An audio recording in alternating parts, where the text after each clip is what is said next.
Welcome to episode 80 of the Camerosity Podcast, the world's #1 open source film photography podcast. My name is Mike Ekman, and we are back with another episode. As we've reached the 80th episode of the show, we decided to dedicate tonight's discussion to cameras of the 80s. Since we're not specifying a century, anything from the original 1888 Kodak to the 1988 Kodak replica is fair game. It is hard to believe that the 1980s was 4 decades ago, and many of the cameras released then definitely qualify for vintage status. If you want to share your fondness for the Nikon F3, Leica M6, or the Ricoh Mirai, tonight's discussion is for you. Before we get started, let's do some introductions. Starting us off from Gainesville, Florida, is everyone's favorite scuba diving barista, Anthony Root. Hey, Anthony, what camera was always in your bag during the Reagan administration? Well, I tell you, I was a freshman at Indiana University, had to take a film production class, and ended up with a Nikon FM2, and that was the only camera that I bought through the 1980s. Next, from Yellow Springs, Ohio, is our resident banjo-playing, Irish whiskey-drinking, mugshot-posing host, Paul Rybo. Hey, Paul, what was the top camera that you sold in the 1980s? You know, I thought we were going to talk about disco tonight. Oh, it's the wrong decade. The wrong decade. No, I'm all screwed up. The 80s, Nikon F3 had to be. Finally, we will be skipping an intro for Theo tonight, since the 1980s predates the release of the Mamiya 7, so he wouldn't have anything to talk about anyway. Just kidding. Hey, Theo, do you have a favorite camera from the 80s? I'd have to sort of lean into the F3, actually. I've been using that a lot lately, so that is a camera that I'm very fond of. We have a bunch of people in the waiting room, lots of names that I recognize, with one that might be new, so let's open the doors and let them in. All right, welcome. We got Miles is here. We have Will Pinkham, AJ, Pat Casey. You guys are turning into some of our regulars. We're going to have to have much longer intros if you guys become hosts. Can we get them to edit the episodes? And yeah, there you go. All right. That'll be like guaranteed membership into the hosting if you could edit these things. And Christopher Wells, you do look familiar. I feel like you've been on the show before. I just can't remember which one. Not quite. I asked a question on the AMA episode a while back, and my little brother Andrew was on last week. So we traded places. He couldn't be here tonight, but I am. That's right. Okay. Yes. Andrew was here. You told us about the previous question you asked too. So welcome to the show. It's good to see your face attached to a name. Happy to be here. So, the 80s, I feel like most of us, I don't know, Chris, I can't tell how old you are, but I feel like everybody else remembers the 80s pretty well. Is that fair? Yes. Miles, no? Wasn't born yet. Really? All right, man. Gosh, I was the 70s. And I'm usually one of the youngest guys here, so... All right. Well, anyway, I mean, it doesn't seem like it was that long ago, but I mean, when you consider 1984 was 40 years ago, and we talk about a lot of the cameras that are from that era, qualify as vintage status. There was a huge transition that decade. I mean, yeah, autofocus had already been around with point and shoots from the late 70s, but really it took a little bit longer for the camera manufacturers to perfect autofocus with SLRs, specifically interchangeable lens SLRs, because when you have any kind of automation, you want to reduce variables, right? Like if you go back to the late 50s when auto exposure first came out, a majority of the earliest auto exposure cameras were like single shutter speed, very basic cameras, because in order for the automation to work correctly, you wanted to eliminate too many other things that the system has to account for. So when it came down to autofocus, those early systems like the Honeywell, was it the Visitronic? Is that what it's called? Yeah, Visitronic. The Visitronic, a lot of those calculating rangefinder systems, infrared, they depended on a known focal length. They were optimized for one single focal length where the focusing scale is, consistent. So you didn't see a lot of cameras where you could change lenses until a little bit later. So, we saw the release of the Maxxum 7000 by Minolta.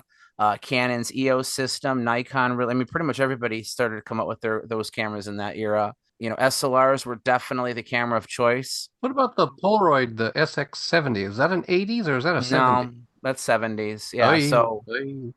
Yeah, no, and the Sonar SX70s were, the first autofocus SLRs, but again, you didn't change the lenses on them. So it just took a little bit longer for them to perfect how to focus on a camera where the focal length could change. So, but we'll talk about that a little bit later. I mean, the big dog would have been the Leica M6, arguably still one of the most highly sought after cameras today, both the original versions and the re-release. What are they going for now, Paul? An M6 body in good condition, or between $2,600 and $3,000, $2,600 and $3,000. And what would that camera have sold for new back then? Do you remember? $1,800 to $2,100. Okay. I still have mine. This is the one that I bought. It's got my name engraved on it. Yeah. I bought it at the Leica school in 1986, and it's my longest running camera. They at that time they had the M4P and the M6 were out at the same time, and the M4P was slightly less expensive and was made in Canada. The M6 was assembled in Wetzlar. They were a very popular camera among the hobbyists. But for the everyday shooter, for the people that for every man and every woman, the 7000, the Nikon 2020, the OS 630, they were the cameras that were the bread and butter of the camera stores at that period. The 2020, that's the 501, isn't it? Say it again, please. Yes. The 2020, that's the 501, isn't it? Yes. Yeah. The 2020 was a nice camera. The dogs were right after that when they came out with the 4004, 5005. They were not good cameras. The 6006 was an excellent camera, and the 8008 was to me the best camera Nikon made in the 80s. That was autofocus. What's the non-US? The F801. 801, yeah. The 801 nice camera. They actually made an 8008, and then they made an 8008S. The 8008 was 1988. The 8008S was 91. So that's outside our time frame for this episode. But the cameras are basically the same. The difference was that it was a little quieter. Faster motor drive a little bit too, wasn't it? A little bit, but the biggest thing was that the meter was in third of a stop increments rather than a half stop. What I like about the 2020 or the 501 is that it's kind of an in-between Nikon camera where it still has the old styling, the non-italicized logo. It still had a manual rewind lever. It did have, buttons. It did have motor drive. It did have some modern features, but it felt like an older Nikon. Whereas the cameras immediately after that started to have I call it the bubble styling. Once Canon switched to the bubble styling, I don't think they've ever stopped. Styling is obviously a subjective or objective. I never cared for it. I always thought those highly rounded off cameras were what was the Nikon that had like a plexiglass window that would fold shut and cover the dials on top? It was was that the 5005? Yeah, that was a dog. These were designed in Italy, and I can't remember the name of the design group that did them, but the 8008 and the F3 and F4 were all out of this design house in Italy. That was it Piranha? I think it was Piranha. No, it was Pininfarina. The same people that did the Fiats. Yeah, exactly. Pininfarina. Because that's where the red stripe came from. Yeah. And so that they were responsible for that bulbous grip on them. But, the fact that the 8008 took AA batteries was a big deal. It really made it a lot. It had to make it bigger. And they were very reliable cameras. The only downside to any of those cameras, especially the 6006, you had plastic fatigue on the back, and the little claw that held the door shut would break off. That seems to be just a general weakness of the plastic era, is the plastic clips on these film doors. It's a 90s camera, but the Nikon F100 is another one where you go on eBay, half of the bodies, either the door is missing completely or the door just doesn't shut. Yep. And exactly. they do, absolutely. The 8008 was a metal door, a metal clasp. Yeah. So that was easy. And on the 6006, the back door was not replaceable. So you didn't really have, what people were doing was they were tapping them. They would grind off the broken plastic claw and then tap them and put in a little metal claw to shut them. It was a lot of work, but it worked. I mean, it worked, kept the cameras on the road. Well, I mean, of course, to have to lose the ability to use such a otherwise great machine because a 1 millimeter piece of plastic just cracked off is just absurd. I get why they had to use plastic and making things lighter and cheaper to make, but such a high stress point like the door latch, just I wish I could go back and tell them knock it off. Slap them Yeah, around. I'm with you on that one, Mike. That's what I don't get. I get the plastic, I get using the plastic everywhere, but on bits that need movement and hold some strength and so on, that's the bit where I don't get where they started Yeah. using the flimsy plastic pieces. Well, and then they made it even worse because, like on the N80 and the F100, they put some controls on the back door. So there was no possibility you could replace the whole door because there Yeah. was a flexible circuit board. A ribbon cable going through it. Yeah. Yeah. So, I mean, that became a problem. In hindsight, it was poor planning. So to recap, because we've rattled off a whole crap load of Nikon models there, we're standing behind the 8008, which is an 80s model, or the 8008S, which close enough, but early 90s. We all seem to like the N2000, aka the 501, or the 2020, aka the 501. Then there was the N2000, which was the exact same camera, it just didn't have autofocus. It had all the other modern convenience, the same styling, but it was manual focus only, but still a good camera. And the cool thing about those two specifically, the 301, the 501, the 2000, and the 2020 is go on eBay and go to like KEH or Robert's Camera in Indianapolis, and they'll have like bulk lots of those cameras that they're selling off like 5 of them for $20. I mean, they have no value at all. And maybe you'll get one. Unfortunately, a lot of the early AA, AAA battery cameras, people would leave the batteries in. A lot of times they would corrode. I mean, mercury batteries could corrode too. Any of the old classic cameras can corrode, but I just feel like battery technology in the 80s just was very prone to corrosion. It just seems way more common from that era. But you do get one that isn't all messed up, and they're actually pretty good cameras. The autofocus was slow, but anytime you talk about autofocus from an 80s SLR, save for maybe 1 or 2 models, most of those early models just weren't that fast. Mike, I'd like to be the contrarian here. Sure. I'm a total kid of the 80s. I went away to college in 1981 at Indiana University, and I thought I'd be a filmmaker, and then I thought I should learn how to be a photographer because they had a really good photo program at IU. So I signed up for the intro photography class and had to get a camera. Went on to B&H and didn't go on to B&H, called B&H because there was no web at that time. And they said they had this brand new Nikon that had just been released that week, and I'd be a sucker if I didn't buy it. And it was a Nikon FM2 with the E-Series 51.8. So I literally was one of in the first week of it being released at B&H, I bought that camera.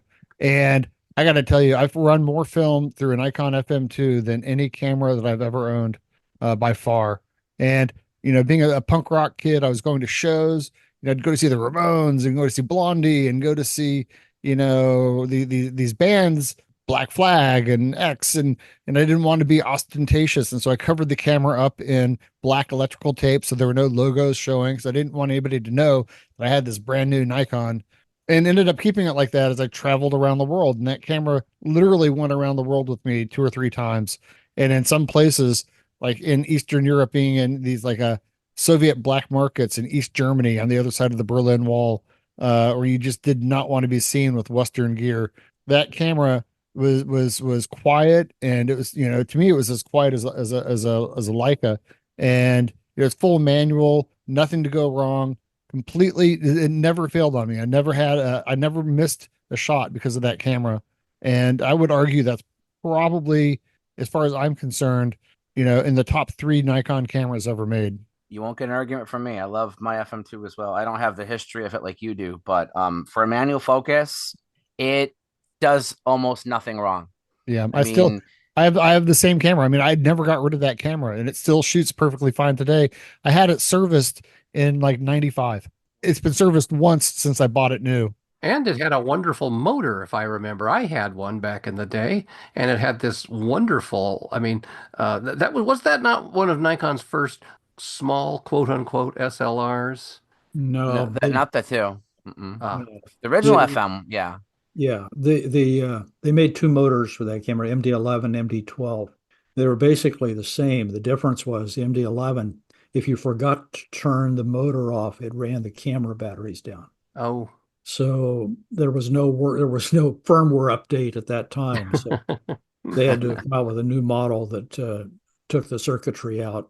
But yeah, the FM2 and the FE2 were, I don't want to say they were significant improvements over the FE and FM, but there was enough stuff there that usable. The interchangeable focusing screens was good. The titanium shutter, the top one 4000s, higher flash thing. You did lose the ability to go backwards to the non-AI lenses, though. Although that's probably not much of an issue for people, but it is one, I guess, con. Yeah, it was one the dealers had to explain, and that did create some anxiety among legacy Nikon users why they couldn't use their f-mount lenses. Right. But of course, you could get your lens AI'd for, wasn't it $18.50 or whatever it was? You could, and a lot of people did that, and it worked out perfectly. It worked fine. It doesn't look good if you have it grinded away, but it works fine. And then Nikon did make a decent number of factory replacement rings, and most dealers would just swap them out for you. You just had to pay for the adapter. It's not even an adapter. You're literally disassembling part of the lens and replacing it with a new part. Well, that's what they did when they did AI conversions. They just took the aperture ring off and put the new one on with a little flange on it. Right. I was going to say, but that is a great combination because that's exactly the combination I took away with me recently to Vietnam, and the F3 and the FM2N. And I tell you what, that is like a super combination there. I love using the F3, and where it has its weaknesses, the FM2N comes in and that sort of covers that, and vice versa. To me, Nikon was on their game there. I believe the FA was also released in the 1980s. It was 83. 83, and that, I mean, I think I've mentioned earlier, mine's got a few advanced issue where it's not that even in terms of advancing. But I'll tell you what, when it does actually, the actual exposure meter on it is fantastic. I don't think I've had a bad exposure when I've got the camera to sort of drive it on that camera, which is amazing at, considering the vintage it is. The FA was Nikon's first camera with matrix metering. So it's metering. But when it came down to it, the F3 to me was the camera of the 80s. I mean, it was the F3. They made the first version, of course, had the non-high eye point finder, and it was on the market for a short period of time. And then they came out with the DE3 finder, which is the high eye point. And all it means is you've got a larger eye relief so you can see the frame with glasses on. It was just a bigger image in the finder. It was too bourgeois for me. Well, I could never afford it. The fact that it had 100% accurate metering or 100% accurate viewing was a big deal for slide shooters, because you couldn't crop. I mean, what you shot was what you got. Yeah, but slide shooters were also bourgeois. Yeah. Now, there you go. Now you're showing your Indiana University roots. You sound like a kid from Bloomington. It was also a modular system, and they had a lot of weird little accessories for it. Yeah. With the F2 and F3, of course, you didn't have a flash shoe. So they made this little gizmo that was fit over the top of the rewind crank. It's called an AS7. Right. Yeah. And it was TTL flash metering with one or two flashes. There were very few camera makers who would put a hot shoe on an interchangeable prism. It was possible. It just wasn't common. So in order to have a flash, what Paul's talking about is this thing would slide on. And there were two little electrical contacts that, unless you're paying attention, you don't even notice that they're there. But it allows you to operate an electronic flash with this bracket that slides over the rewind knob. Right. And in reality, it really didn't do anything except give you a ready light in the viewfinder and set the shutter speed. Right. It wasn't TTL flash metering because that technology wasn't there at that point. But it still offered X-Sync though. Yeah, it did. And then, of course, they had the MD4 motor drive, which was a whole different can of worms. It was a high-speed motor drive with a lot of batteries in it, and it was basically more than an electric thumb. It was enough that you could really shoot a burst. So the pros really liked it. But then again, you got into another accessory, because one of the failings of the MD4 was that the tripod socket was all the way at the edge. Oh boy! So it was a horrible place, to have it normally. So they came out with this little gizmo, which is a thing called an AH3, that is a little adapter that screws into the tripod socket on the edge and gives you 3 holes in the middle. So it's basically a piece of black aluminum with 3 tripod holes in it. A hole relocator. Yeah, basically all it is. So let's throw it out here to anybody here. Sorry, Theo, who's used either the F3, the FM2, and FM, or any of the 80s Nikons. Does anybody here have a favorite? You know something? I used the F3 and the FM2 professionally. I was in newspapers in those days. Never ever took the motor off the F3. It seemed like every Nikon before that, especially the F, but even the F2, it seemed like the motor was not quite an afterthought. But with the F3, that motor was designed and it was so good, you never took it off. So if I was shooting for some reason without a motor, I would tend to use the FM2, although I like that FM2 motor. But if I wanted motorized, I used the F3, and it would rewind your film for you. What's not to like about that? Another notable thing about the F3 is it was the only camera in Nikon's F series, the Pro F series, that was smaller than the one that came before it. After the F3, they kept getting bigger again. Yeah. Like the F and the F2 are basically the same size, close enough. The F3 was the only time they actually shrunk it because it doesn't have the motorized stuff in the body, right? But then with the F4, they added it back in, and then the camera just got more and more. I've never actually held an F6, but I have an F5, and I mean we were talking about the medium format SLRs. I mean, I have a Narita that's almost the same size as an F5. It's absurd. The other thing, Mike, on the F3s, there was another model to look for. If you see one, buy it because they're very hard to find. It was a model called the F3P, and it was sold only through Nikon Professional Services to photojournalists. And basically, it was a weatherized camera. The shutter release button on it, which was the weakest part of a Nikon F3, was rubberized. So it would not take a cable release, but it was sealed against moisture. And also it had a flash shoe on the prism. It was a high eye point finder, but it had a flash shoe. And also it had an auto stop back. So when you rewound the film, it would leave the leader out, which photojournalists really wanted. So those were, but they're very hard to find, and they're quite pricey if you find one. They'll be 3 times the cost of a Nikon F3 HP. I've seen one. And the only place you see the P is in the back of the camera next to the serial number. It doesn't say it on the front. So if you're bargain hunting, they're not as easy to tell at a glance. But if you happen to see the back of an F3, and I can't remember, it's either at the beginning or the end of the serial number. But if you see that P, then that's the one that Paul's talking about. The real tip off of the easiest way to identify is look for the flash shoe. Okay. If you see a hot shoe on the top of it, there you go.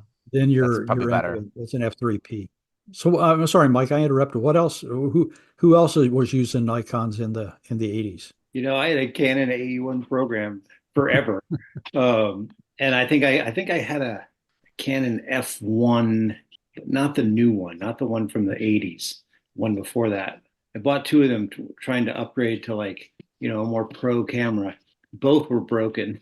I mean, I think the shutters worked, but the meters were broken, and subsequently found out, I guess that's a common problem with them. I never got any of the autofocus, any stuff. And I didn't shoot any Nikons. And now listening to you guys, I'm writing all these notes down of all the ones I know. I got to go find and try all these things. That's pretty cool. The Leica M6, I'll sell my car. That sounded cool too. Yeah. So I was always a Canon guy. While we were talking, we had Mina was able to join us. Welcome back, Mina. Thanks so much, Mike. I also wanted to jump in really quickly and thank Paul for the R7 that arrived really, really well packed. That's made a really great addition to the single 3-cam lens that I have. So thanks a bunch, Paul. Cool. I'm glad it went to a good home. That one was a nice camera. It is really good. I don't have it with me today, and I heard you guys talking about Nikons. But I think the only one that I have with me that I use often enough is the FE2. That's one that's in the pad. So the FE2, for people who don't know the Nikon nomenclatures, the FM, M is mechanical shutter, FE electronic shutter. Same thing applied to the FM2 and the FE2. But then they did strangely go to an FM3, which had an electromagnetically controlled mechanical shutter. They sort of like combined them. Like I kind of feel like the FM3 should have been called the FA2, maybe. I don't know. That's a camera. I know Hong Lee is a huge fan of the FM3, and while I have no reason to doubt it, it just the prices continue to escalate with those. You can get almost two F3s for the price of one FM3. So it was a goofy camera too. I mean, to me, I honestly didn't sell very many of them because I couldn't understand why Nikon had it in the line. On the other hand, they made a lens for it, a 45 millimeter 2.8 pancake lens. It was a great little lens. So, yeah. and they were almost all sold only on the FM3A. They didn't really promote it with anything else. Was that 45 the guide number Nikkor? That was the predecessor. Flash? That was the predecessor. Oh, I see. Okay. This was an automatic lens. The 45 GN lens was a manual aperture. It did not have any automatic diaphragm. That guide number pancake lens you were asking about, I have one. It's the only Nikkor lens where the focus rotates the opposite direction. Huh. All Nikons rotate the same way, but that one lens goes the other direction. And the reason they did that is because it needed a couple with the aperture lever for the guide number system to work properly. There's a little pin that links those two rings on the lens so they turn together. Before we leave Nikon, though, I want to touch upon real quick on the point and shoots. Nikon, as they typically do, you look at the history of Nikon or Nippon Kogaku, and they rarely were first to the market with anything. They were not a company that pushed the limits of new technology. They usually waited for other people to do something, and they kind of played a wait and see kind of approach. They were not first to the market with the Nikon F. They weren't the first to market with auto exposure. They weren't the first to the market with compact, smaller, lightweight SLRs. It took them until 1983 before they really even entered the point and shoot market with the AF35, which people call the Pikachi. And that camera has had sort of a cult following these days too, for it being kind of a sort of straightforward Japanese plastic, 80s point and shoot. Theo's got one. Those cameras right there in working condition can sometimes go for $200-$300 if they're, film tested and such like that. But if you are interested in a Nikon point and shoot from the 80s, and maybe the Pikachi isn't in your price range, I've tutored the benefits to the Nikon One Touch. This was their first model. It's also called the AF3. Coincidentally, I mentioned this on the blogging episode. We were talking about our blogs. And in the entire history of MikeEckman.com, I have nearly 500 reviews. I've been doing it for almost 10 years. This camera right here has had more views than any other review I've ever read. I don't know why. I think it's a fantastic camera. But this is essentially an evolution of the Pikachi. It does have a 4-element lens, whereas the Pikachi had a 5. So it's not the same lens, but you're not going to notice the difference. It's a 35 millimeter f2.8 lens. Excellent image quality. It's got Nikon's best metering and autofocus that they offered at the time. The front ring is still threaded for a filter, so you can add a filter to it, which is nice. The meter is within the filter ring too. So if you put like a polarizer on it or some kind of colored filter, it will account for that in the exposure metering system. It has a close-up mode, which actually allows the flash to run at a reduced power rate. So it's got a lot of like kind of technology that you didn't see in some of the cheaper point and shoots. And while I know these aren't quite super cheap, they are a bit cheaper than some of the other Nikon point and shoots of the day too.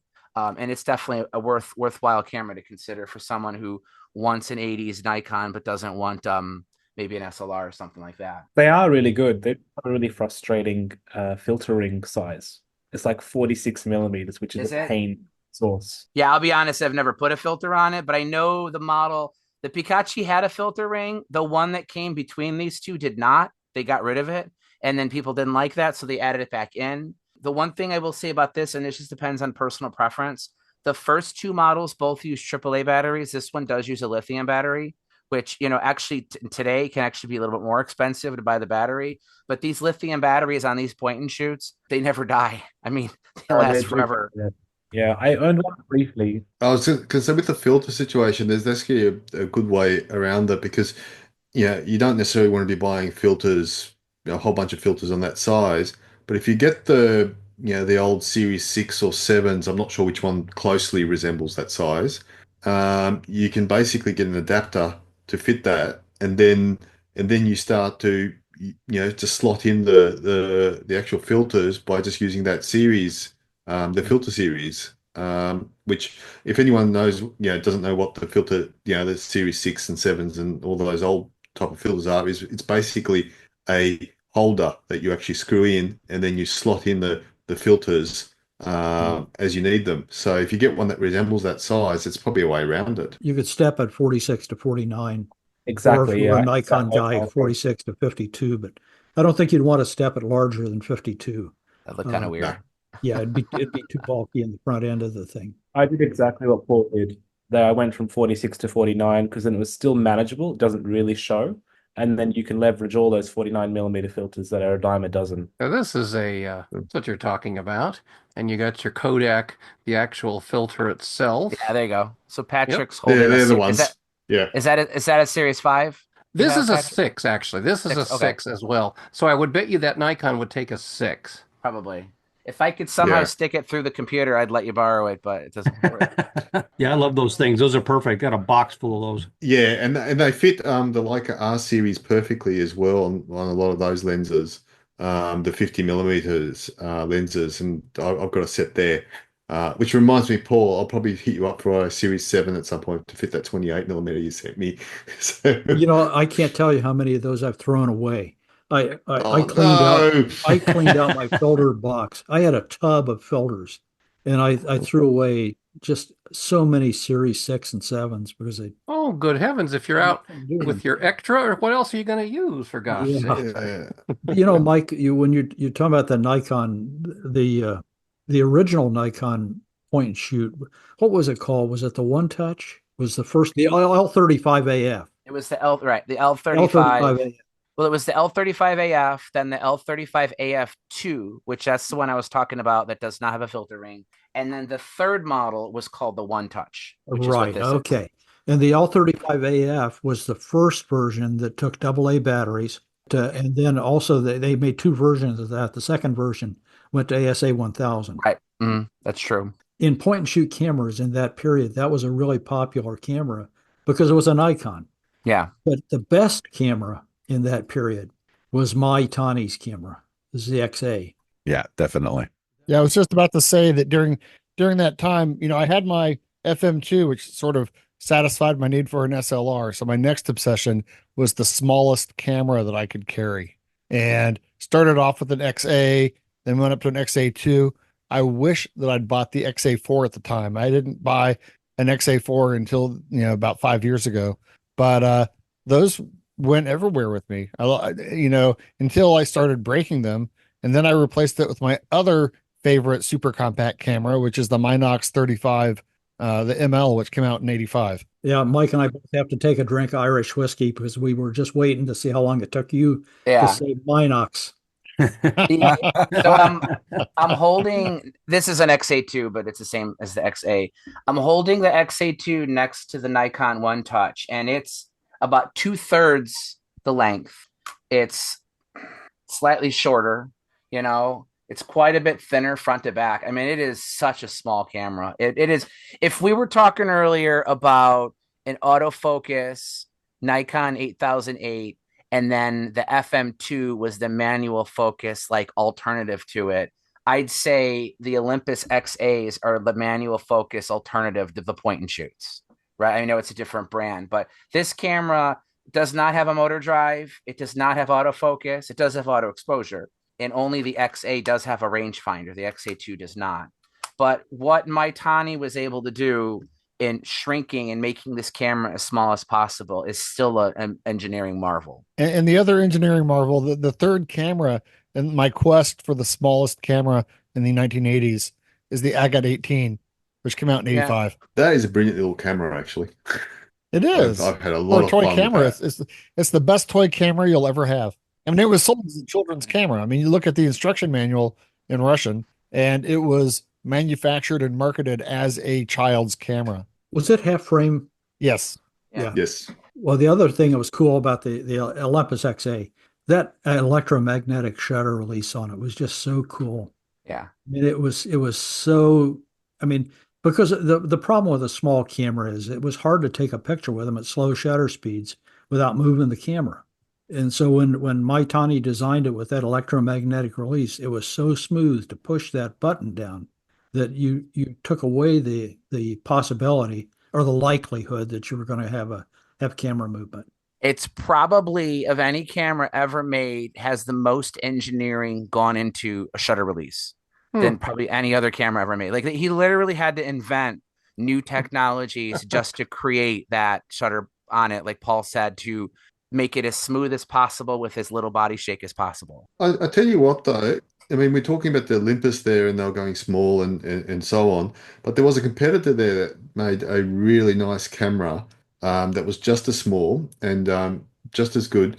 I mean, I reckon, because it's got the blue ring lens, is really nice, is the Mamiya U. I know you're a fan of those, Paul. Mm-hmm. These are really nice to use. They're small, they're quiet, and the quality is just fantastic. They also had an autofocus version as well, which is slightly bigger. I also had one of those new when they came out. Actually, my dad had it and passed it on to me. And they came out in 81. Yeah, and they're fantastic. They're bigger than the XA. It's a bulkier camera, similar design. Looks kind of has that Death Star look to it with that bulbous protrusion over the lens.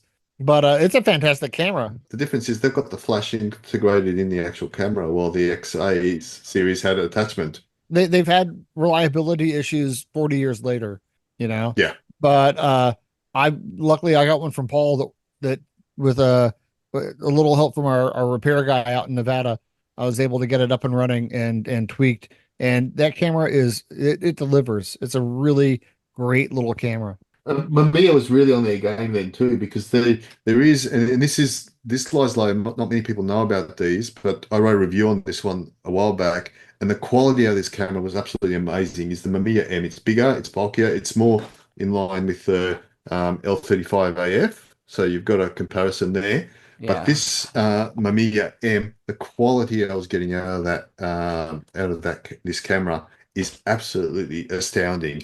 I put the review up, and I just couldn't. The response I got was people just couldn't believe the kind of results that you're getting out of a camera made in the 80s. Well, Theo, it's interesting though, because at that time, Mamiya was making some very good quality point and shoot cameras and some very high quality medium format cameras and really shitty 35 millimeter SLRs. Yes. The ZEs, the ZMs, the ZX, the ZE2s were, and I have to say this, they were distributed in the U.S. by a company, by Bell and Howell, before Mamiya America came to be. And I was a dealer for them, and I sold hundreds and hundreds of Mamiya ZEs. And I hope it doesn't affect me, what happens to me when I die. But, they were optically, they were very good. The lenses were excellent. The cameras were not well made. Sometimes if you pull the film rewind lever up to open the back, the whole thing would come off in your hands. I have the ZEX, which does work, but barely. And it just feels like at any moment it's just going to collapse. Like, what you're telling me doesn't surprise me based on my experience with it.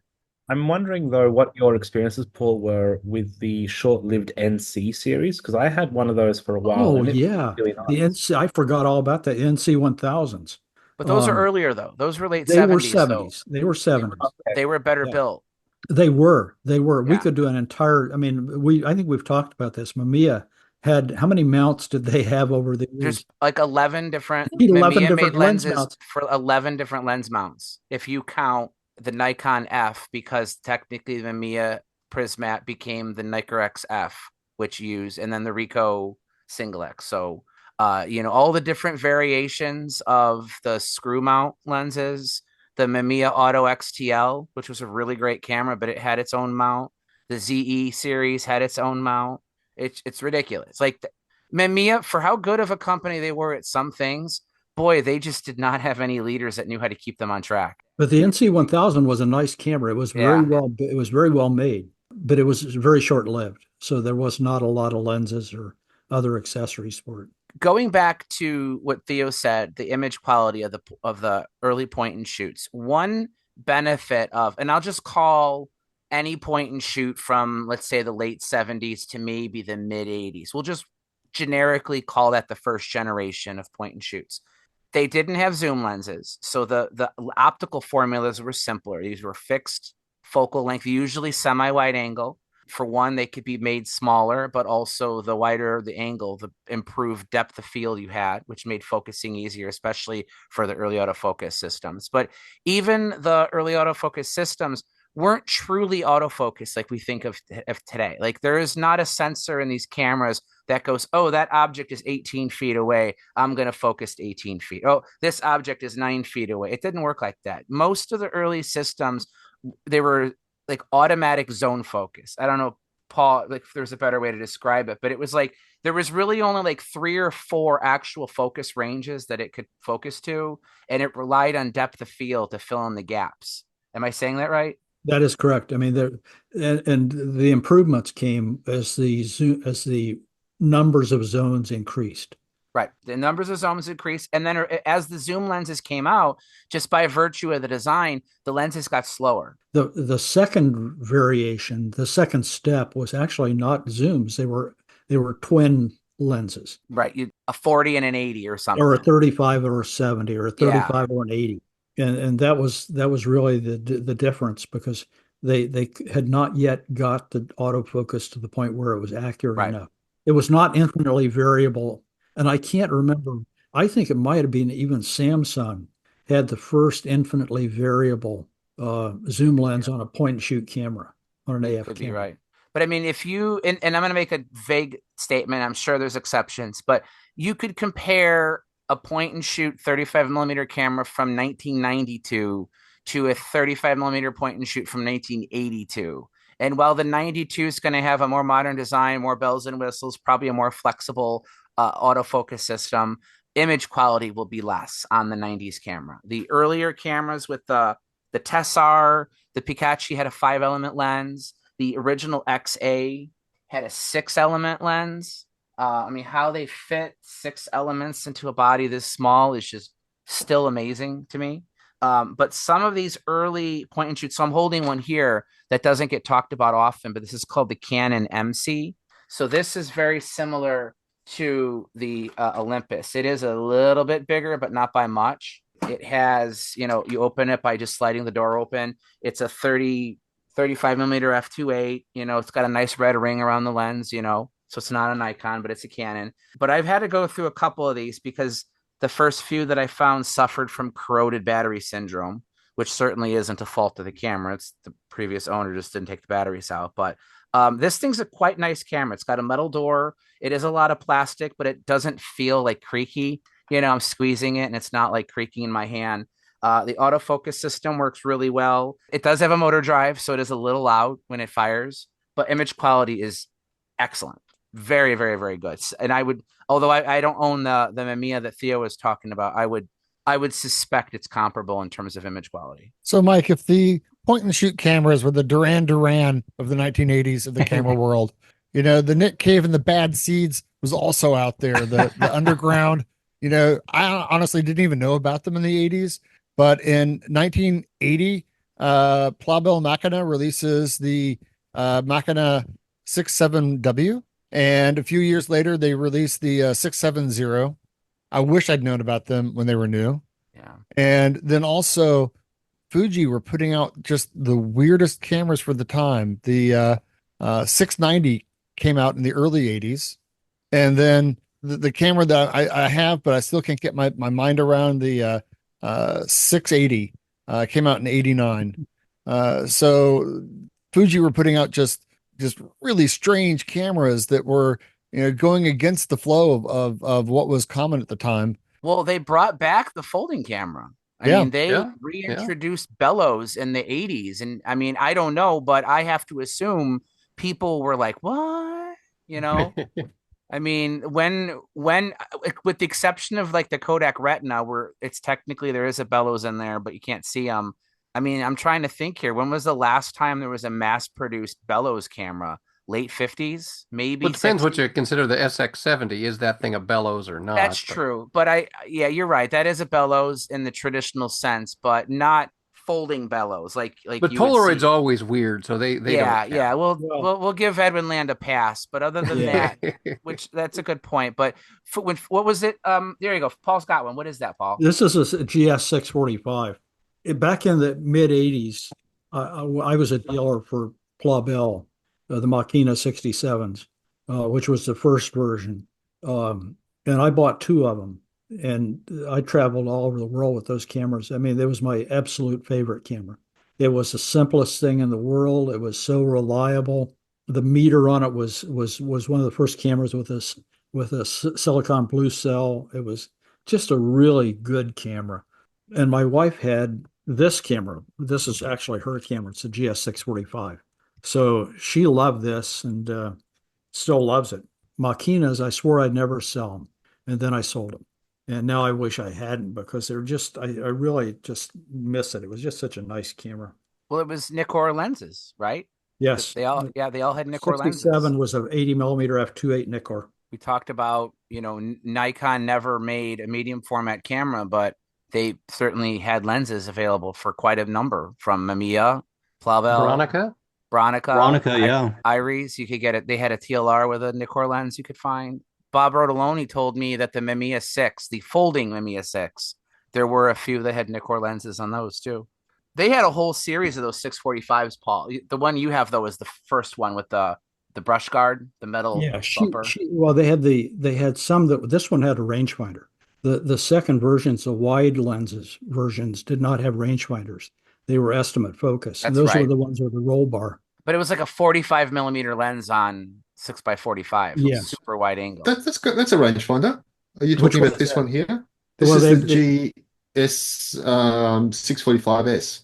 The wide right. 60. The W didn't have the W. The W didn't. And then there was the GAs. The GAs were the autofocus versions. And they made two of those at least, the GA and then the GAZ, which had a zoom lens on it.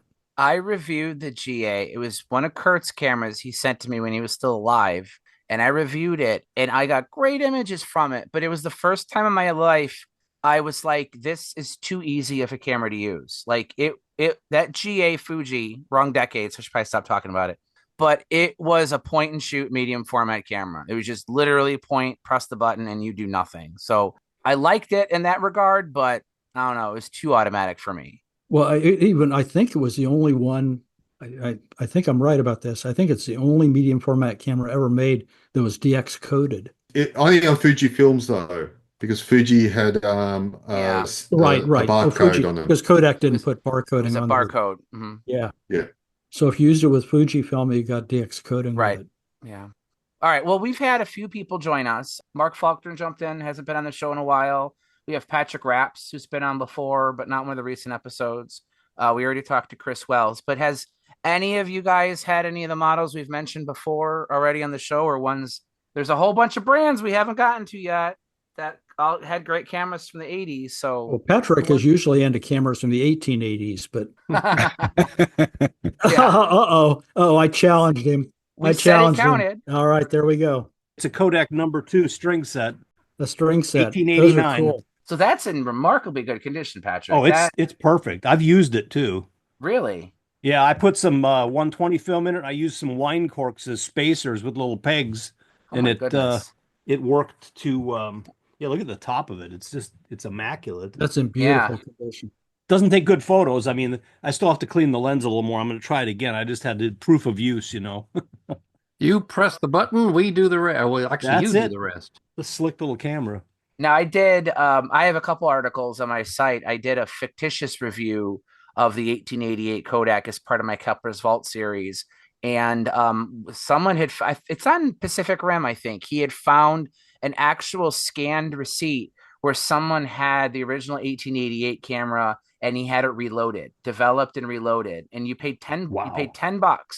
Now, $10 in 1889 was a decent amount of money, but that included developing and printing of 100 images, up to 100, I guess. then they would also reload it and they would send it back to you. So in other words, they were almost like rebuilding the camera. While those cameras were reloadable, like they were intended to be reloadable by the end user, I think Eastman, because they weren't even Kodak then, they were just they were still the George Eastman company. They just assumed that people would send them back, and I think that was the intent, to have the factory do it for you. I think it changed either between the 1 and the 2, or the 2 and some of the other ones where you could have the option of changing the film yourself. But the first one, you could not. You had to send it back. Yeah. I was always amazed that was gelatin film on paper, and in the factory they stripped the gelatin off. Oy, oy, oy. Right. You're printing, your film is the print, essentially. Yeah. So, okay, well, there you go. We've covered the first time ever we could cover 2 centuries in the same decade. That's cool, Patrick. I am jealous. I have not seen a working one in that good a condition ever. I got the next one up too. This one's not 1880s, but this is the bigger one that had in-body focus, where you could turn the knob on the top and you can actually, it would focus the lens inside. Well, in 10 more episodes, we'll do episode 90, and then you can come back on and talk about it then. That's very cool, Patrick. That's a special camera you just don't see in that condition, especially.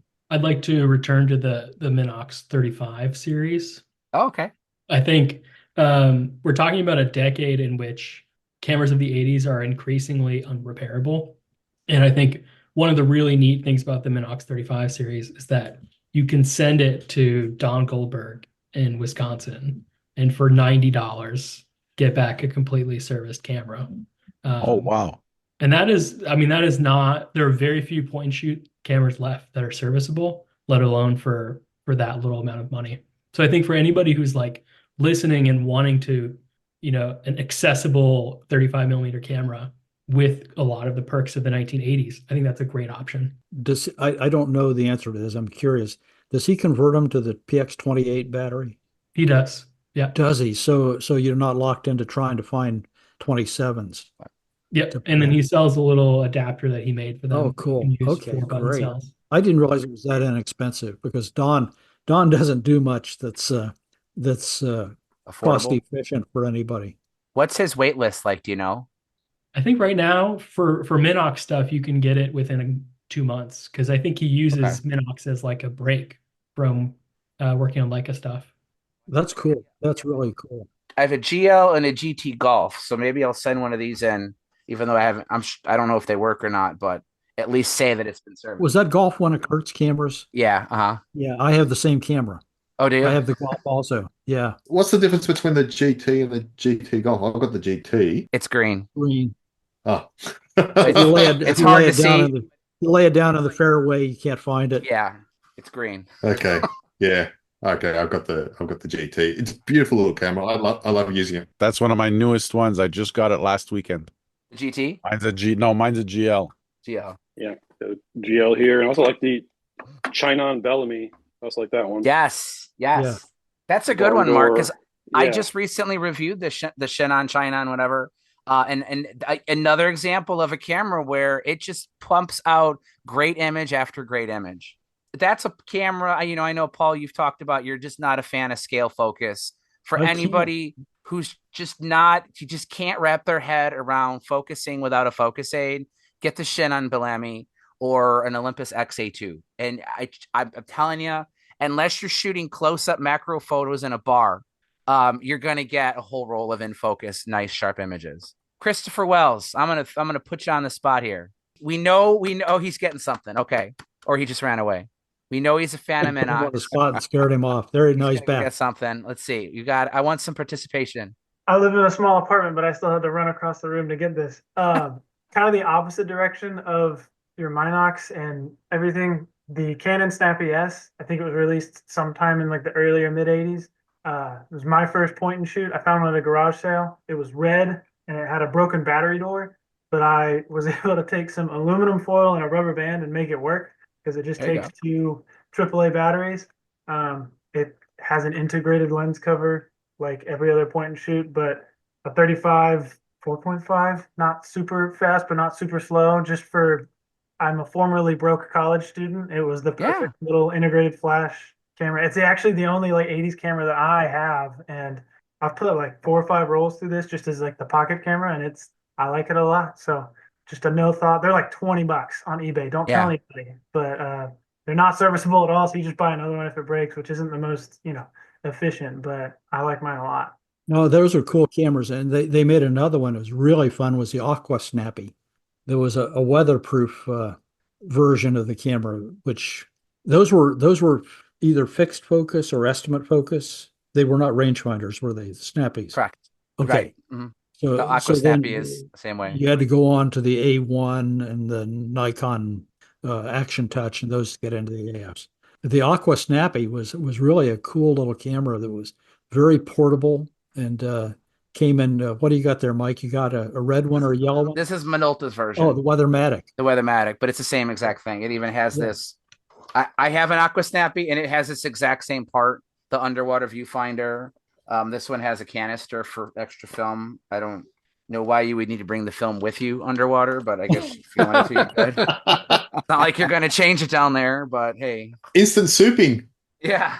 I just literally just saw that thing. Who else had non-AF point and shoot cameras? Ricoh 500 ME Ricoh came out in Ricoh 1980. 500. Yeah, that would have been the 70s.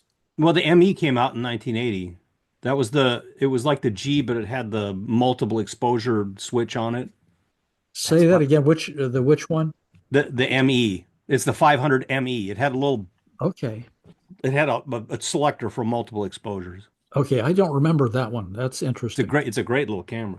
But it was estimate focused. As we're all Googling, no, it's a rangefinder. Rangefinder. Okay, cool.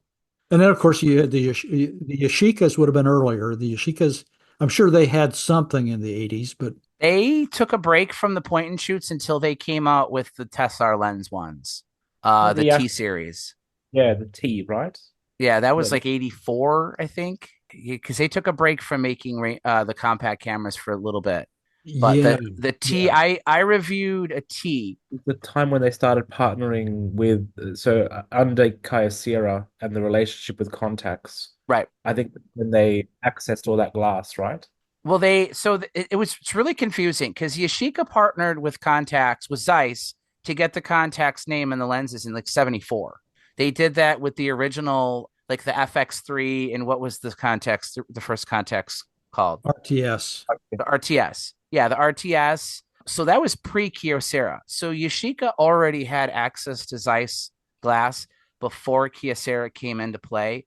But when Kyocera bought Yashica in 82 or 83, that's when they started almost promoting it more.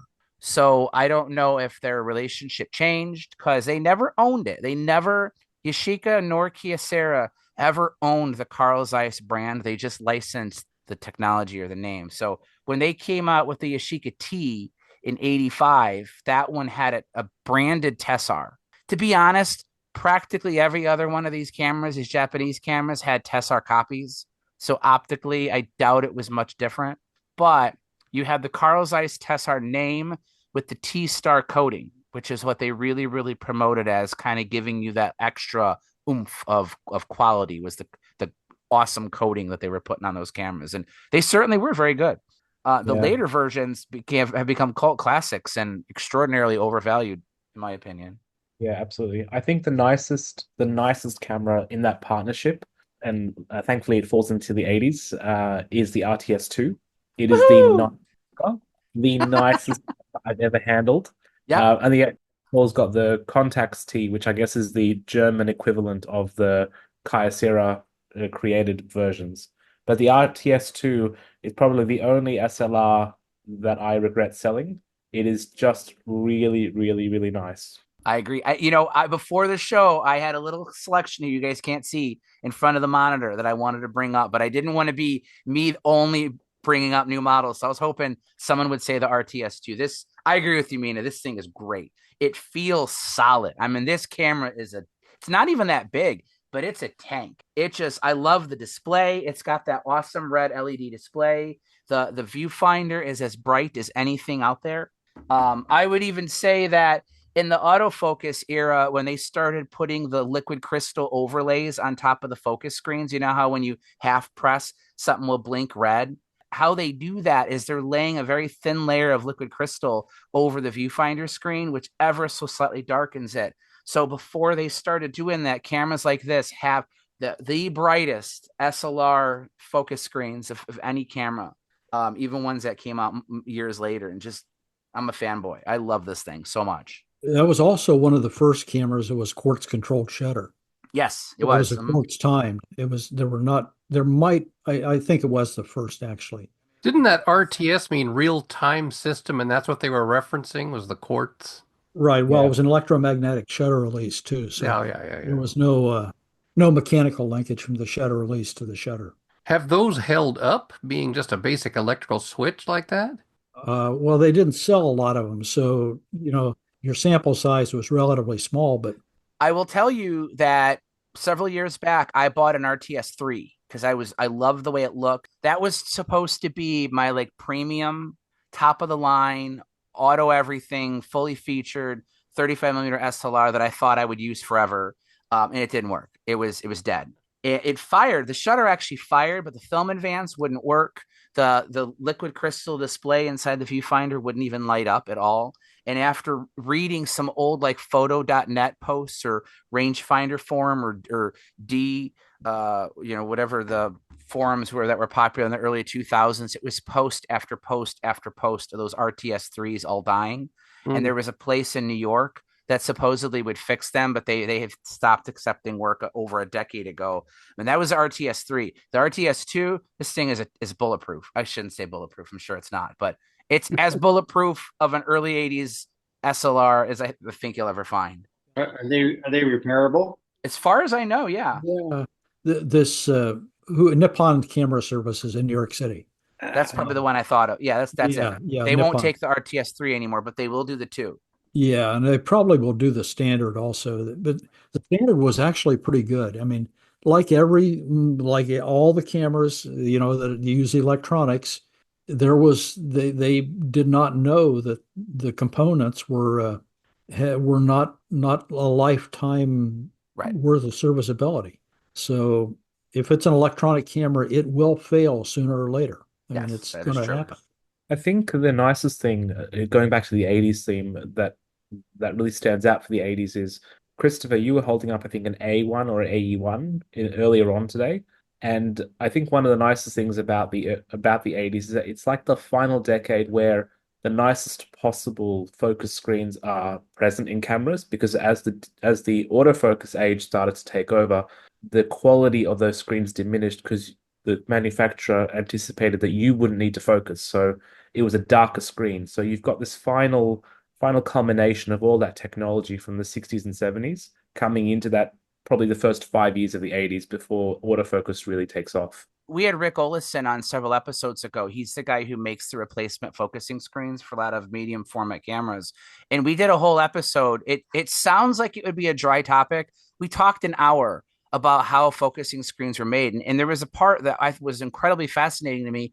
And he talked about why in the autofocus zoom SLR era, the viewfinders are still reasonably bright, maybe not as bright as they used to be. It's because they changed the technology of how those focusing screens were constructed, and they take more of their light from the dead center of the image. So when you put on a 50 or a 28 to 80, f3.5 variable to f4.5 zoom lens, let's just say, and you put those on an autofocus SLR, the viewfinder is still fairly bright, but it's because they had to change where the focusing screen is actually getting the light from. And it's getting it more from the dead center where a smaller aperture lens is going to get it from. Whereas back in the manual focus era, cameras like this were taking more of the light from a larger area of the lens, of the lens, which just improved its brightness. So, listen to the episode. He explains it better than I'm doing it right there too. But there was actual changes made to focusing screens once we got to the zoom era to maximize what little light there was. I think I listened to part of it, and I think he mentioned that all those screens from the 90s and early 2000s were like optimized to f5.6. Yes, right. So it meant that no matter how bright the lens was, if you put a manual focus lens it didn't make much difference. And you can really feel that if you take a manual focus lens and put it on an EOS camera, it's like nothing really changes. You don't feel like you've really gained light. But put an f4 lens on a manual focus body and it's dark as hell. Or you can't, you barely use it unless you've got a really good one, like an OM2 or the Contax or the AE1, for example. But on the autofocus cameras, they really were not designed to be manually focused. No. I mean, you lost your split image, you lost the Fresnel focusing screen, and they relied on that focus confirmation dot, which I consider to be one of the worst things they ever did on a camera. I mean, I think it's just such a waste of technology. Those dots are just so diabolically bad. What are you shaking there? This is an AL1. An AL1. The Canon alone. I want to point out I did not have to stand up to grab this, right? So Paul, tell me about the focusing dot. How does it work? On that one? Well, on any of them. Oh, the focus confirmation. It's usually a little green dot that's somewhere around the outside of the focusing thing, and when it's in focus, it lights up. For a brief moment of your life, it's in focus. This is called the Canon AL1. This camera came out in 82. Minolta had a camera which was almost identical to it. It was called the X600, a very rare camera. They only sold them in Japan, but it had basically the exact same feature. And what they did was this camera is an Canon A series. So this is the same series as the AE1, as the AT1, and the AV1, which were all manual focus. And this is manual focus too. So this is a normal FD or FL mount lens.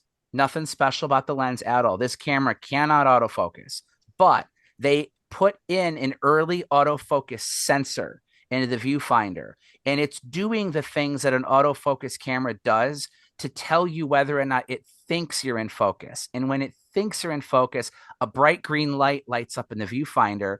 And in theory, you just press the shutter release and your image should be properly in focus. Now, Paul's glowing endorsement of the technology is appropriate.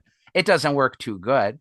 Which one? There was one camera that had red arrows, and you turned was it the Pentax MEF that you turned the focus ring in the direction of the arrow that was pointing? I think it was the MEF, or was it that one, Mike? I don't have a battery in here, so I can't tell you for sure. I actually do think this has arrows, and it's not a green dot, because I'm looking in the viewfinder and there's a little notch at the bottom of the screen that's blacked out. I just don't have a It's been so long since I've used this camera.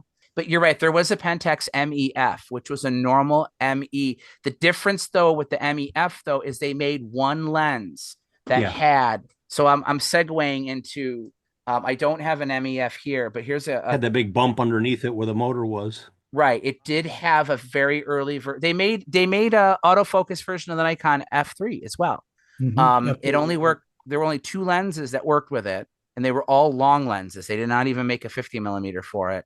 And how it worked was they had a different prism. The viewfinder had the autofocus mumbo jumbo. I don't know exactly how it worked. I've never seen one.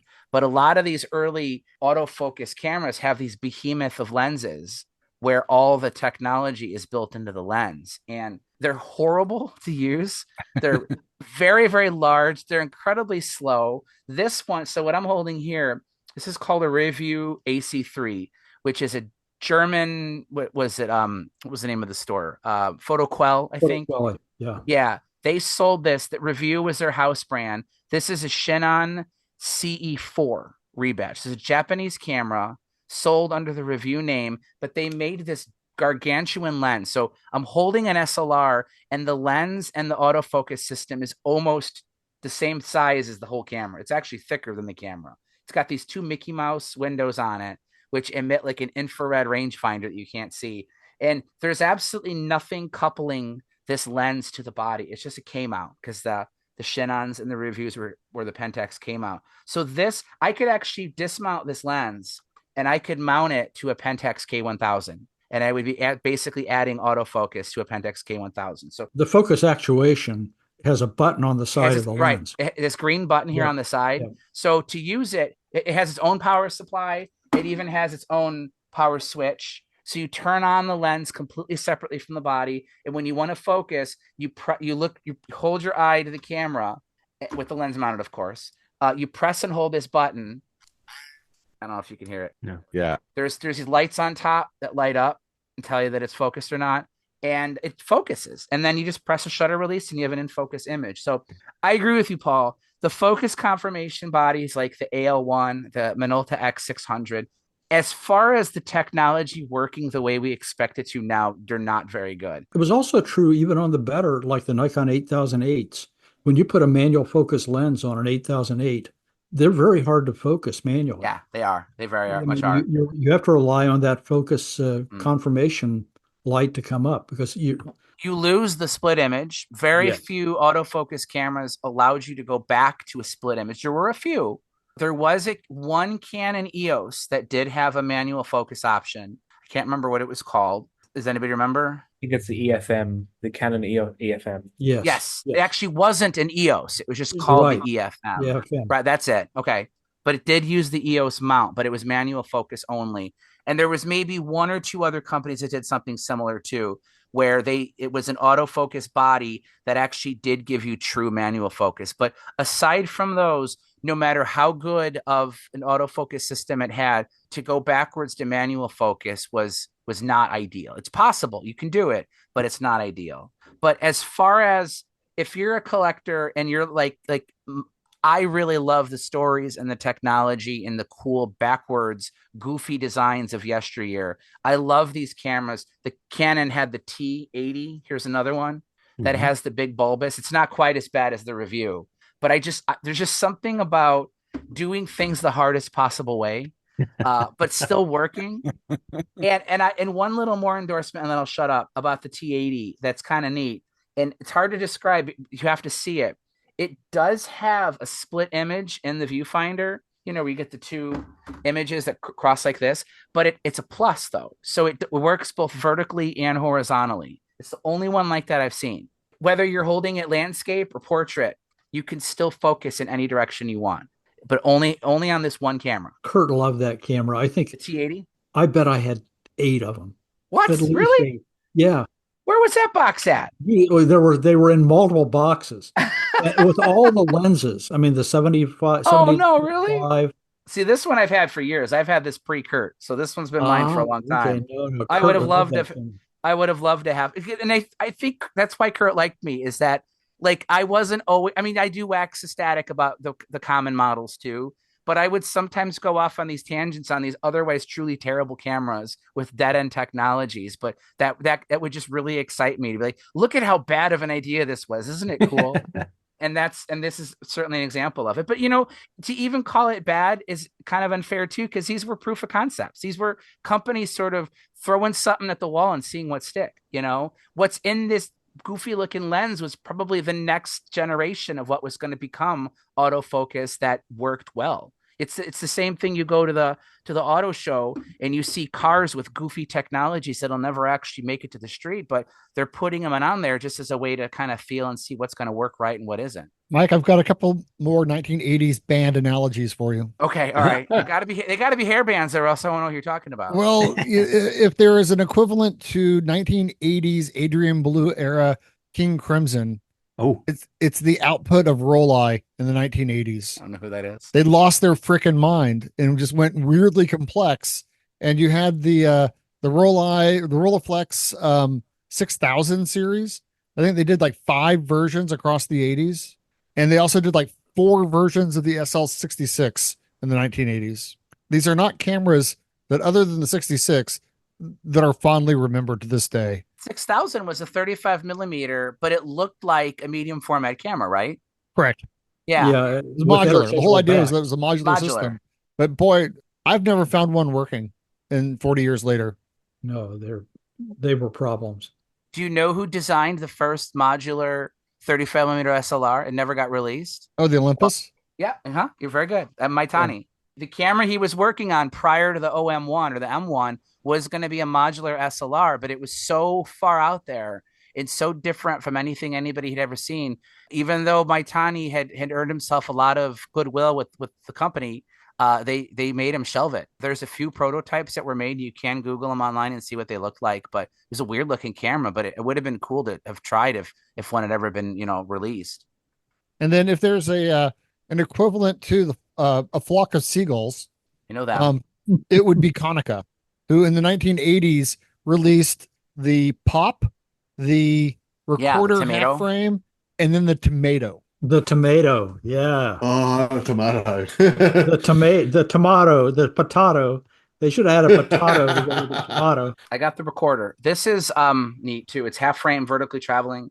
We talked about the Fuji TW3, which is similar, which is a terrible camera, but this is actually quite nice. This one's better. I like the body too. It's funny though, like how many of the companies really changed though. Konica basically abandoned SLRs around the same time Olympus did. Olympus sort of gave up on the OM series. They had those power zoom. We had Alan Duncan on, and he brought up one of the Olympus power zooms is one of the worst cameras ever made, where like it was autofocus, but you had the only way to focus it was by using buttons or something goofy like that. And then Olympus switched over to the IS series, which are those super zoom fixed lens SLRs. But in terms of interchangeable lens SLRs, Olympus got out of the market. Konica got out of the market. Yashica was still there, but they were, doing the Contax stuff. Minolta was still struggling around. Canon and Nikon obviously were doing well. Pentax was still doing well. The one Pentax I wanted to show is the Super A, which this is the Japanese version of what the US version was called the Super Program. Well, the LX was 80s as well. Yes. This model came out right after the LX. This would be like if the LX was meant to compete with the Nikon F3, it was Pentax's attempt at a pro level camera with interchangeable prisms and such like that. This would have been the Pentax's version of the Nikon FA. It was loaded with technology, fixed prism, but it still had the titanium shutter. I think it's a titanium shutter. High shutter speeds, just a lot of technology on it too, and it's got a nice little finger grip too. So for an 80s camera, it's very, very nice to hold. Little LCD on the top plate. You don't usually see too many LCDs on early 80s SLRs. But I agree with you. Yeah, Konica was going, all right, if we can't compete with them, we're going to sort of go our own way and start releasing these colored, cool cameras. When did they merge with Minolta? Was that later, like the 90s or something? 2003. Oh, all right. That was way later. Yeah. Well, the common bond between Konica and Minolta was copiers. Right. Oh, all right. Their core business at that time was they were office supplies. Okay. So they merged the office supply business, which led to just to take the names. Right. And then the combined Konica Minolta only lasted 3 years. In 2006, they sold off their optics camera division to Sony, and then they were no more. You can buy printers from them. We're at an hour and a half mark here. I wanted to do a quick trivia, a fun one here too. I don't know if any of you guys know this one. In terms of cameras you could buy new in the 80s, you had one option if you wanted like a thread mount, 39 millimeter interchangeable lens rangefinder. What was it? Minolta CLE. No. Well, the CLE was a bayonet mount, wasn't it? Oh, we're talking like a thread mount. The Yasuhara. Nope. That's 90. That was 99. Good. That's very good. The good one. That was the Yasuhara was. This was 99 or 98, yeah. I think. Yeah. Which country was well known for releasing old technology still? Russia. Yeah. Fed So 5? what's that? Was that the Fed 5? Ding, ding, ding, ding, ding. There you go. I have one of those that's a Oh my I God. bought it and it doesn't work for it. It's like falling apart when I got it out Yeah. of the box. That's great. This is still a straight traditional interchangeable lens M39 like a thread mount. I don't know why I would want to, but I could put a 1930s Elmar on this and it would work in theory. I mean, as far as the Soviet Union's attempt at a modern rangefinder goes, it does have a meter. You get a little top plate. It's uncoupled. At least I think it's uncoupled. Yeah, it's uncoupled. You have a film advance lever, right? That's modern. Shutter speeds from 1 to 500. Doesn't even have a hinge back. It's got a totally removable back. So they didn't even change that. So the back still comes off. So a far cry from anything remotely modern, but it does satisfy the requirements of an interchangeable lens like a thread mount, 35 millimeter rangefinder that you could buy new in the 1980s. I think I have I think it's a 5B or something like that. It was they a little more meter or something. And I mean, full disclosure, this camera was introduced in 77, but it was produced through like the end of the Soviet Union. I think you buy these new in the 90s too. There was a guy in Italy or somewhere that was recovering those. And one estate that I bought, I found a box of them that had like 6 different colors. There were white ones, red ones, Oh, yeah. blue ones, and they were either 5Bs or 5Cs. And I don't think they were all brand new in the box, and none of them worked. I got another, I don't know, throw an odd one out there. I was thinking about it. Kodak, 80s, Kodak disc camera. Oh my Oh. God. Yeah. Oh, I mean, yeah. So Eastman Kodak has the world with the 126. The 110 works brilliantly. What the hell? Let's throw all that away. Yeah. And of course, they weren't done because in the 90s they came out with APS. But yeah, the disc. What an amount of R&D money just pissed away. Well, Patrick, the thing about the disc camera was the disc camera was the predecessor and the reason we have tabular grain film. Yes. Oh, better T-grain. film because it was such a Film. dinky little. T-grain film had to be developed to work with a negative that small. Right. So, I mean, like them or not, they led to the film. Actually, I kind of liked the camera, but I always wondered why. I mean, Eastman, they were selling boatloads, or maybe they weren't. Maybe the 110 was in decline. I don't know. it wasn't the lens on the disc camera or their development of that lens, wasn't that the precursor to the cell phone lens? Could be. I think Very that's possible, where that possibly. technology, and they just let it go. Or they borrowed it, yeah. Okay, so Paul's right. The T-grain technology did come out of this, so that's not to say they wouldn't have still made it anyway, but at least you could say that the disc camera format was the first introduction of it. But the disc camera also introduced to us the selfie. Selfie. Oh, geez, yes. Yeah, the mirror. The first Mirror one with on a the mirror, front. so you could somehow, with this tiny little camera holding it at arm's length, you could fit yourself in there and take a selfie of yourself. The thing about 110 and 126 was that the picture quality was suffered because it was no pressure plate. Mm-hmm. The film was loose in the back of the thing. It was backed with paper. And They did address that though with the disc camera though, because the actual film stock they used was rigid. yes, it was rigid and it didn't Right. need to have any It backing. didn't need to have a right. So disc is superior to 110, and what Paul just said there with 110, that's still a roll film. It's still rolled up in the edge for Yeah. the entirety of its existence, except the moment when you're taking a picture, it's flat, and then it rolls back up again on the other side. So, having no pressure plate to maintain perfect film flatness definitely worked to the detriment of 110 cameras. But they did address that with the disc camera, because not only was the film sandwiched between two pieces of cardboard, the film itself was made out of a rigid material that never had to roll. So it was always flat. The other thing that worked that just didn't go in film's favor is that the lenses that they put in here were very sharp, but Kodak issued a requirement of photo finishers to purchase special developing machines for these that had a very sharp 6-element lens for making prints.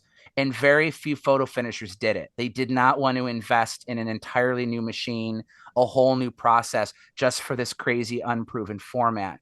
So a lot of the results that people got out of like prints that you might have seen from the 80s shot with one of these cameras when they were new, they look terrible because the machines used to develop and make the prints weren't the correct ones that Kodak specified. Now, that's not to say they would have been hugely better, but Kodak did at least make an attempt to say, look, if you want to get the most out of these cameras, you had to have a certain machine with a special lens to be able to eke every piece of detail. In fact, I would argue, if anybody here, I don't know if you have a box of some old developed Kodak discs, you could probably scan on a modern day flatbed scanner images that will look better than any print that has ever been made of that same film back when it first came out, because we can extract more detail out than some of those older machines could. It was still a destined to fail format.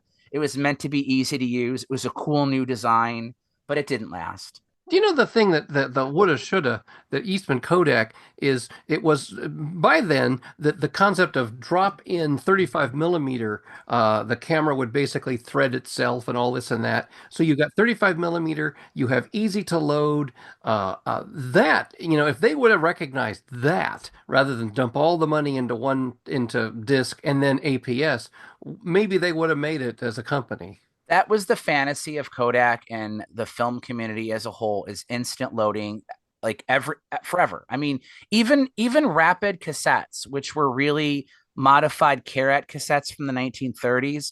The idea is that you would just drop the film in and it would just feed it into the other cassette. Instamatic, pocket Instamat, disc format, APS, all of those new types of format. One of the signature features was that they were easier to load than 35 millimeter was, despite the fact that by the 80s, most of these cameras had quick loading features anyway. You just extended the leader that was out just it. Exactly. It worked fine. But they spent so much time and energy trying to solve a problem that really wasn't much of a problem and that we already had a good solution to, that I think they became distracted. And when I did a deep dive on an APS film, I came away with a lot more respect of what went into that film and the technology of what it could have been. It just came too late. APS did not fail because of any problems with APS. APS failed because it came out too close to the start of digital cameras. Certainly. Right? Had everything about APS had come out 10 years earlier, I promise you it would have been much more successful. And I'm not saying there wouldn't be digital cameras, but it probably would still be purchasable today. Bringing us back to the 80s. Damn it. That's stuff for episode 90. We were talking about cameras that solve a problem that potentially is not a problem, but is, what camera in the 80s came out 110 that had 3 lenses to work? Was that the Pentax SLR? No, you're talking about the Tasco 8000 binocular camera. No way. This came out in the 80s. Yes. So you're at a football match, you want to watch the match and you want to take pictures of it. There you go. You've got that going. Or some wildlife. I've actually managed to come across this one, fully working. I've got the 100 lens on it at the moment. It does come with a 150 lens as well, so you can actually even extend it even more. And I've got the full leather kit and the leather bag for it and so on, and the manual. But yes, this is a bit of a weird one that came out in the 80s where I think they're running out of ideas of what to try. But this, so when you change the taking lens, does it change the binoculars lenses too, or is there just like a frame line in there? No, you can adjust it. You adjust it. Okay. Yes, it does. Yeah. Okay. So that's cool because it's it's pretty cool. It is something I haven't tried at a football match yet, but next time I'm at a football match, I actually am going to try it because normally they check if you've got professional cameras when you go into these places. Yeah. And you pull this out and you go, oh, it's just my binoculars. No. It's going to be a peculiar street photography setup. I mean, that a little obvious, but maybe not.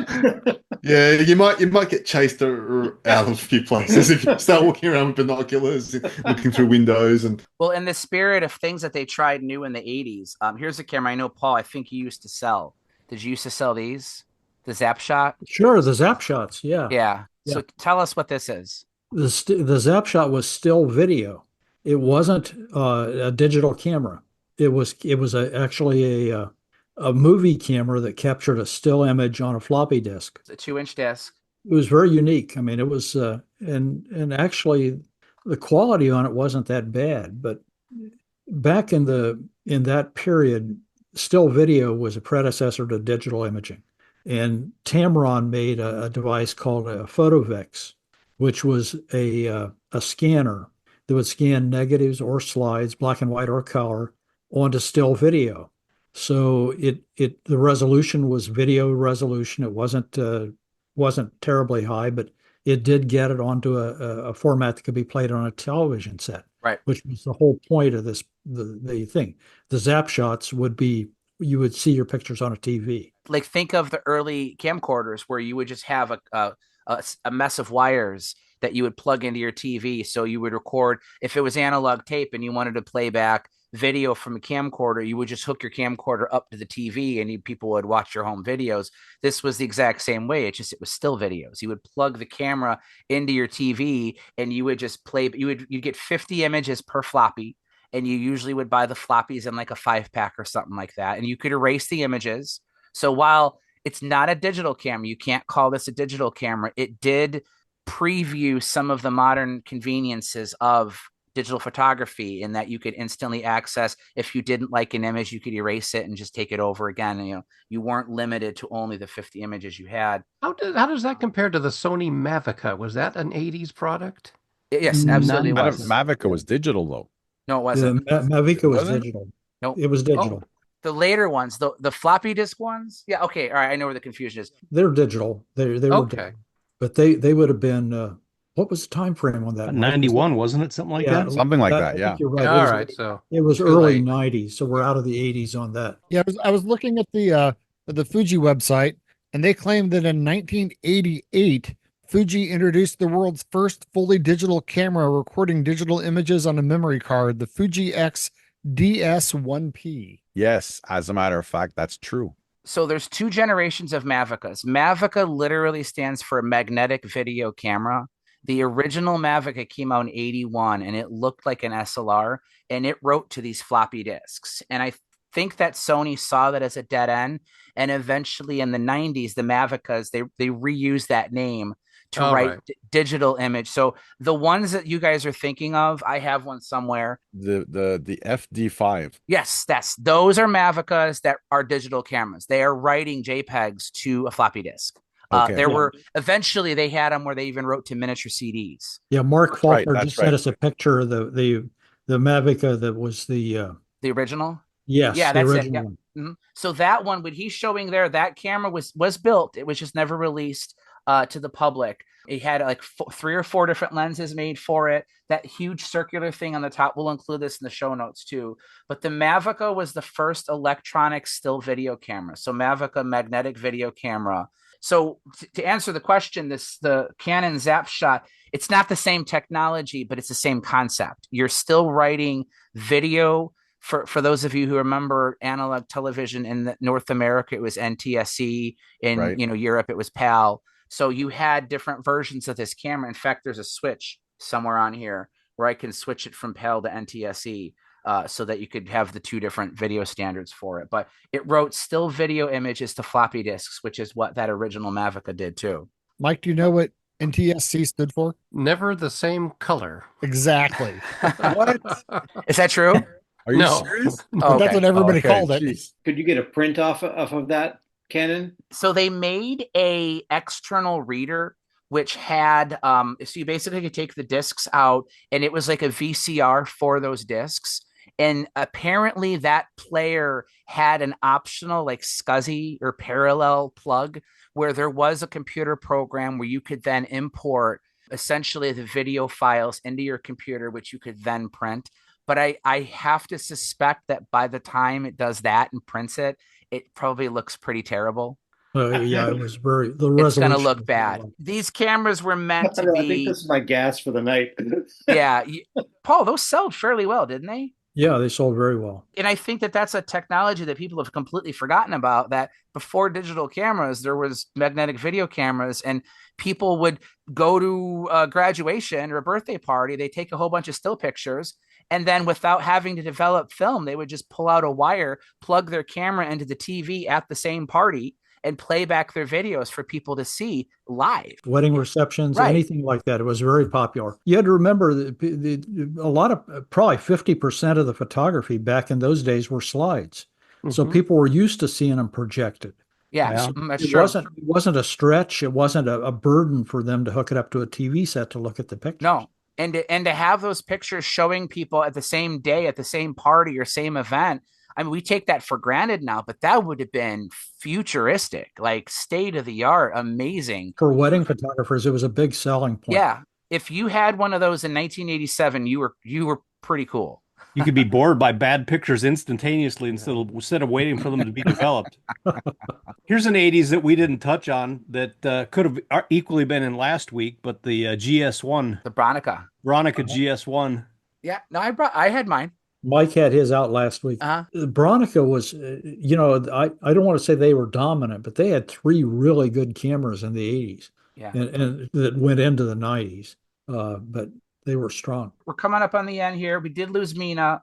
I didn't know he was coming because if I was, there was a couple questions I wanted to ask him, but maybe for another episode. Mark, anything new or anything cool that you've gotten that you want to share with us? Unfortunately, recently, not very much except for the Pentax 17. Just kind of messing around with that, still seeing how it works. I actually really like it, and I'm just waiting to develop some of the film.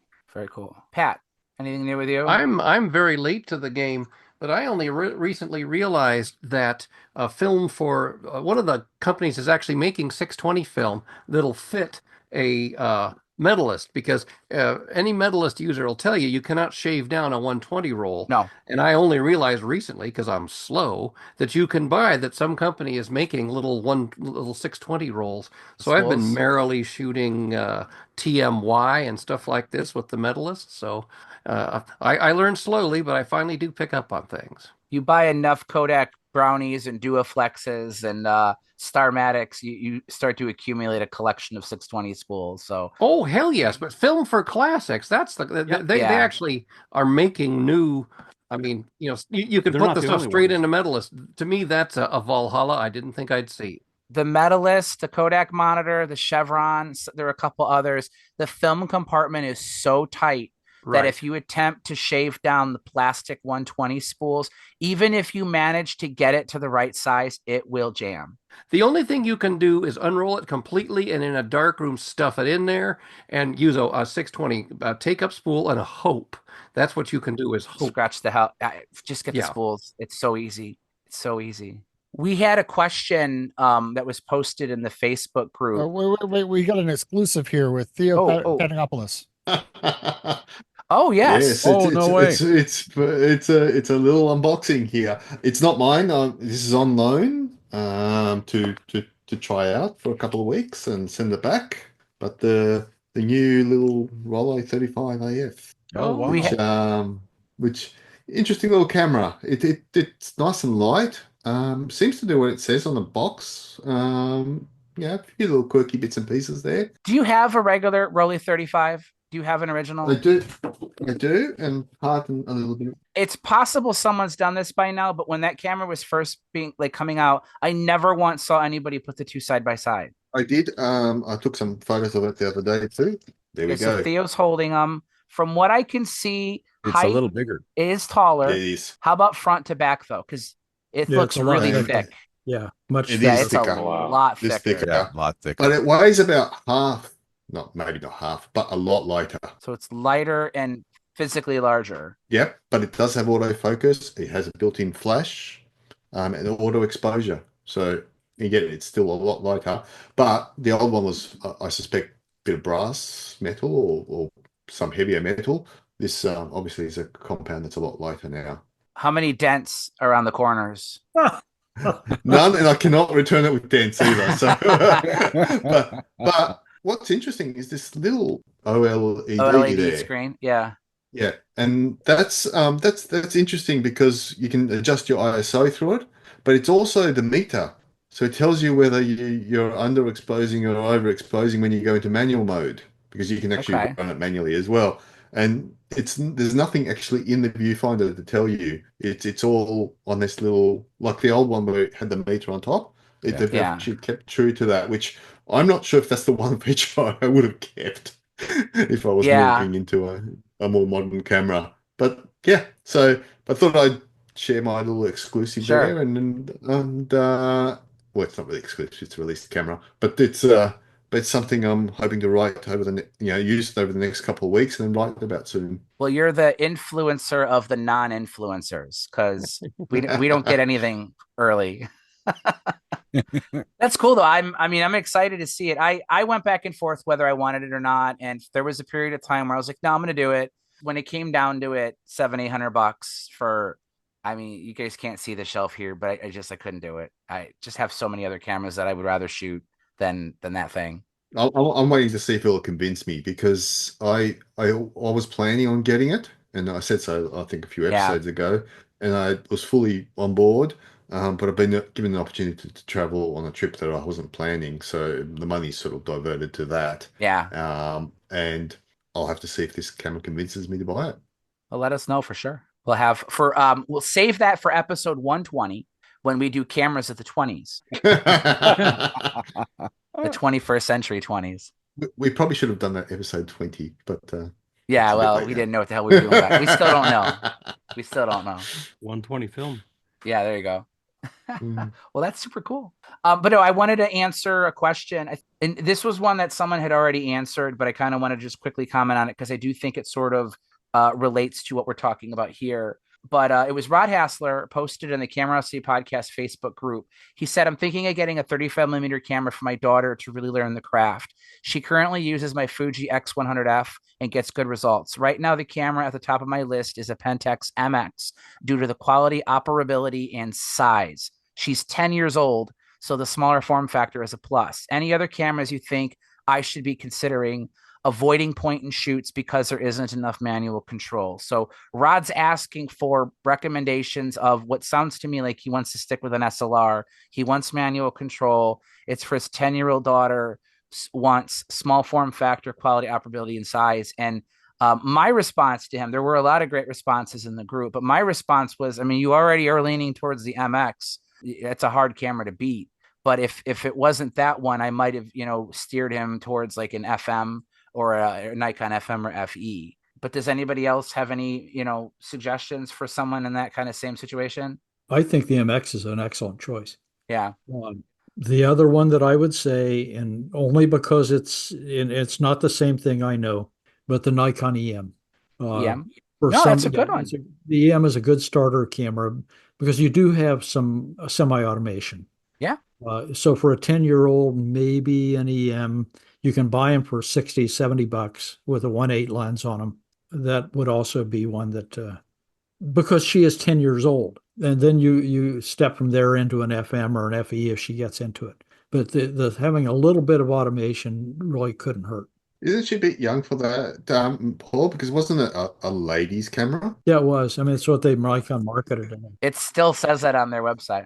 That aside, though, when you hold an EM, calling it a ladies' camera or the smallest SLR or whatever just really doesn't do that camera justice because it's actually quite nice. Oh, it is very nice. I have normal sized male hands. I'm not too big, not too little, and it is not uncomfortable. Although it does have an electronic shutter, Nikon didn't skimp on it. If the battery dies, it still fires at 1/90th of a second. So you can still use it with dead batteries. It supports practically the whole, I mean, it won't do non-AI lenses or the later digital lenses, but I mean, all of the best F-mount lenses of the late 60s, 70s, and 80s work on that camera. So if she wants to stick with the Nikon system, that's a great starting point. That's a great suggestion, Paul.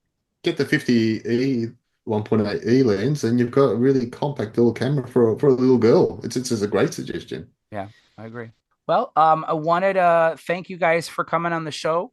I thought this was a great discussion. We never know where these episodes are going to go. All we did was pick cameras of the 80s. I did not dream we would get into the history that we did. We covered a ton of models. Anthony, you're going to have your work cut out for you, having to come up with a list of all the cameras we talked about here, because we like to post stuff that we haven't always shared on our Instagram page. For our next episode, I can't believe I'm going to say this, but we've been alluding to this forever. I'm putting myself out there at the risk of being permanently banned from every single camera collector society out there, but we are going to attempt, and that is the key word here, we are going to attempt to cover the wonderful and complicated world of Zeiss-Ikon cameras with episode 81.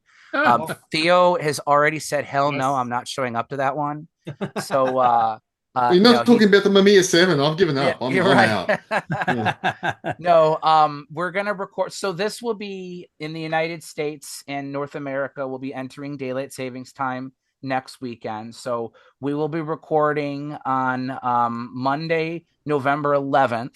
It'll be 7:00, but Central Standard Time, no longer daylight savings time. So for Theo, that screws him up because Australia, although you guys do have daylight savings time, you're on a completely different schedule from North America. So Monday, November 11th, 7 p.m. Central Time, we're going to cover Zeiss-Ikon. There's no way we will cover the whole brand in one episode. Maybe we'll try and limit it to maybe the first half of the 20th century or something. I don't know. I will do my best. I will come prepared with Larry Gubas' Zeiss book here so that I don't make an embarrassment of myself. But there's so many great models, so many awesome cameras that came from it. I've professed my love for the original Contax many times over. They had some great SLRs that are worth mentioning too. And it's just a fascinating and important part of camera history. So I got an idea. Sure. Let's invite the guys from the Facebook Zeiss Historical Society page. You know, the group I'm talking about on Facebook, the ones that 86'd you and wouldn't let you back in. Let's invite them, and then we'll leave them in the waiting room. Don't mention. No, until they get kicked out too. No, if somebody wants to join and offer us some guidance, I am humble. I don't know everything. I make mistakes. Believe me, when I edit these episodes, there's times I've said stuff. It's like, Mike, that wasn't right. But do I really want to go back and fix it? You know, I sometimes just let it go. But, you know, that's part of doing a podcast. And I do my best. I think everybody here does our best. I love the quality of information we have on the show. So we're going to try Zeiss-Ikon. I think, like I said, there's some great models that I'm really excited to talk about and hear what you guys have to think about that brand too. And depending on how that one goes or at which point we have to stop, because we couldn't even get through Pentax in one episode. We had to split that one up in two. If we had to split up Pentax into 2 episodes, Zeiss could be like Zeiss is going to be at least 2. Yeah. Yeah, at least 2. I mean, you have East and West German Zeiss. You have the Yashica Zeiss, which we've already kind of talked about a little bit, but that name is just so big and so important. So I'm excited to go over it. But I want to thank you guys for coming on the show. As always, the topics and discussions on the Camerosity podcast are influenced by you. So I'm looking forward to next week. Have a good night, everybody. All right. Good night, everybody. Have a good night, everybody. Very nice. Thank you. Thank you. Take care. Bye, everyone.